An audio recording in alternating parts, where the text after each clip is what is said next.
Россиянең 50 регионыннан һәм дөньяның 38 иленнән вәкилләр катнашкан чарада Ольга нәкъ менә шушы җырны башкара.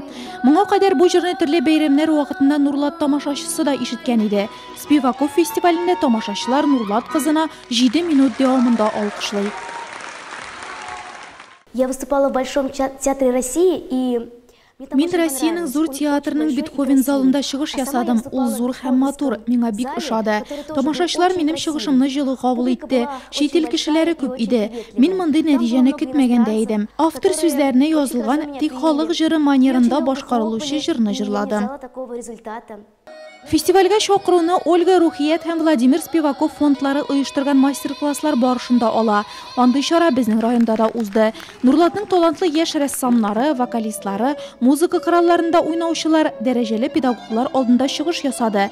Шотландия, Америка, Англия, хәтта Кытайдан килгән балалар белән бергә укучысының да чыгыш ясавын Ольга Гришина зур уңыш дип саный.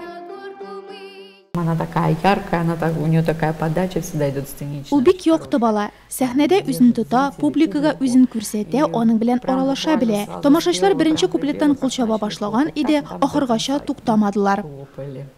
Фестивальгә бару кайтуны Ольга һәм аның укытучысының ашау торуларын фестиваль оештыручылары үз өстенә ала.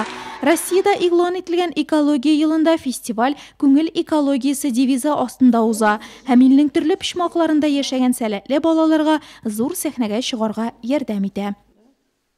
Во-первых, это очень престижно, естественно, да. Бу зур дәрәҗә, айруча Ольганың үзе өчен. Хәзер тагы да җиддирәк конкурсларда үзен сынап карый ала. Мәскәү дусларын каршылый фестиваленнән соң без үзебезне күп нәрсәгә сәләтле итеп тоябыз. Бу искиткеч этәргеч, кайбер планнар да барлыкка килде.